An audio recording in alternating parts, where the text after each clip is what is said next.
How does the tube length of a rocket affect the height of the launch, the rocket's stability during flight, and the recovery of the rocket?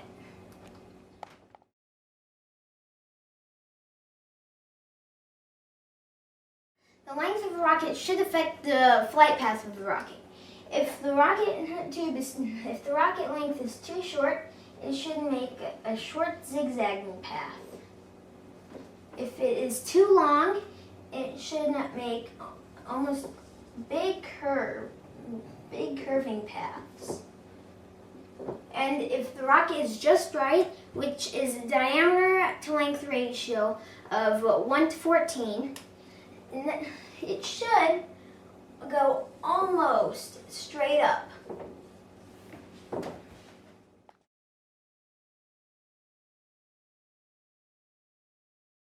If I change the tube length of a rocket, then it should go to different heights, have different flight patterns, and the ease of recovery will also change. This is because changing the tube length also changes the weight of the rocket, the amount of storage space for the recovery parachute, the center of gravity, and the center of pressure.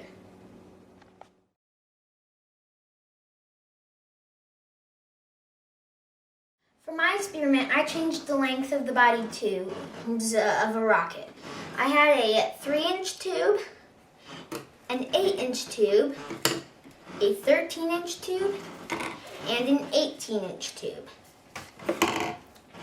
That I swapped out each one while keeping the rest of the rocket exactly the same. I used the exact same nose cone, the exact same recovery system and rocket, and even the exact same amount of wadding. I also used the exact same type of engine, an A8-3. What the A stands for is the size of the tube. So they can be different sizes. The 8 stands for how long this part of pretty much the thrust that will make the rocket go up. That's the 8. And then the -3 is when the engine cuts off, it's just coasting up. And right when those 3 seconds are up, the top of the rocket pops off, sending up the parachute.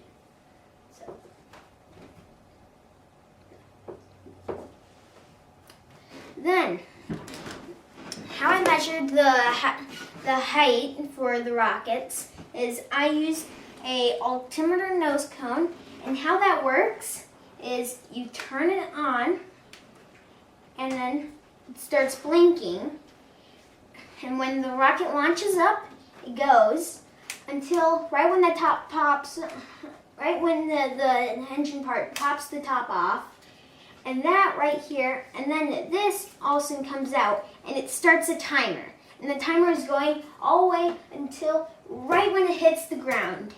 And it hits with such an impact that stops the timer. And then it calculates how long it was falling. And and it does some crazy math, and puts that chain, yeah. Next, we used an altitude finder, which how that does is you go 75 meters away from the launch pad. You pull the trigger, and you're aiming with the cross sights all the way up until the rocket's peak, and you let go. And right here, this thing will freeze and stop moving, and then that'll give you the degrees. And then right here, it'll give you your altitude in meters. Then, for measuring the flight path and the recovery, I set up a camera 75 meters away from the launch pad.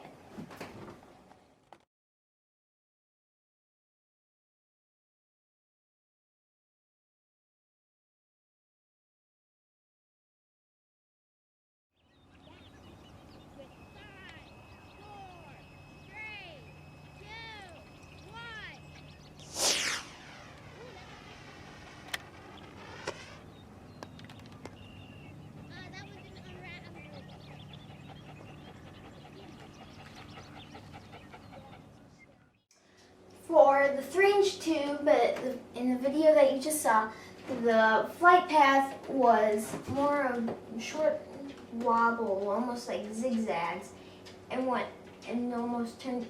turned into the wind. The height that I went was 88.8 feet. And in the recovery, the parachute did not deploy.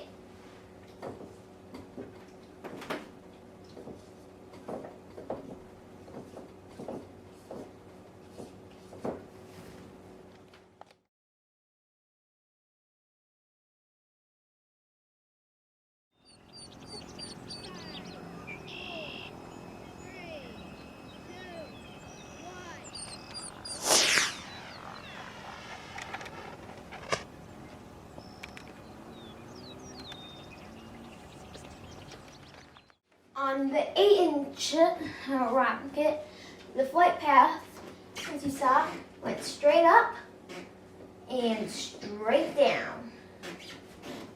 Then its height was 78.6 feet, and the parachute deployed at the perfect height.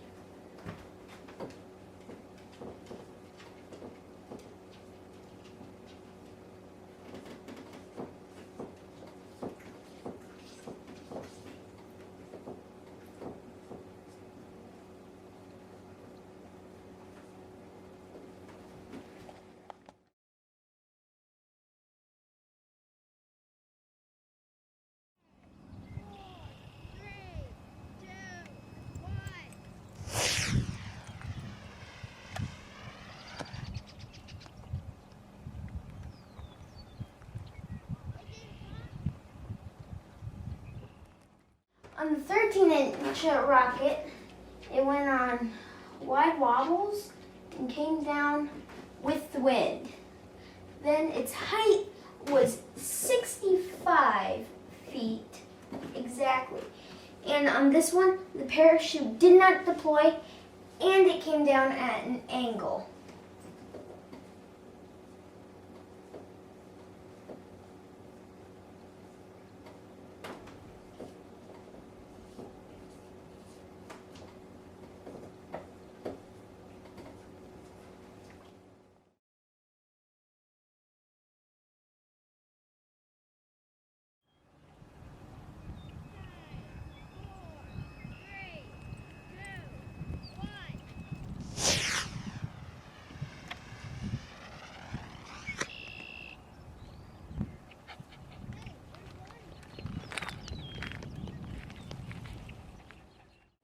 On the 18-inch, it almost had the exact same motions as the 13-inch, except this one only went 61.4 feet. And then the parachute the parachute deployed late, so it had a rough landing.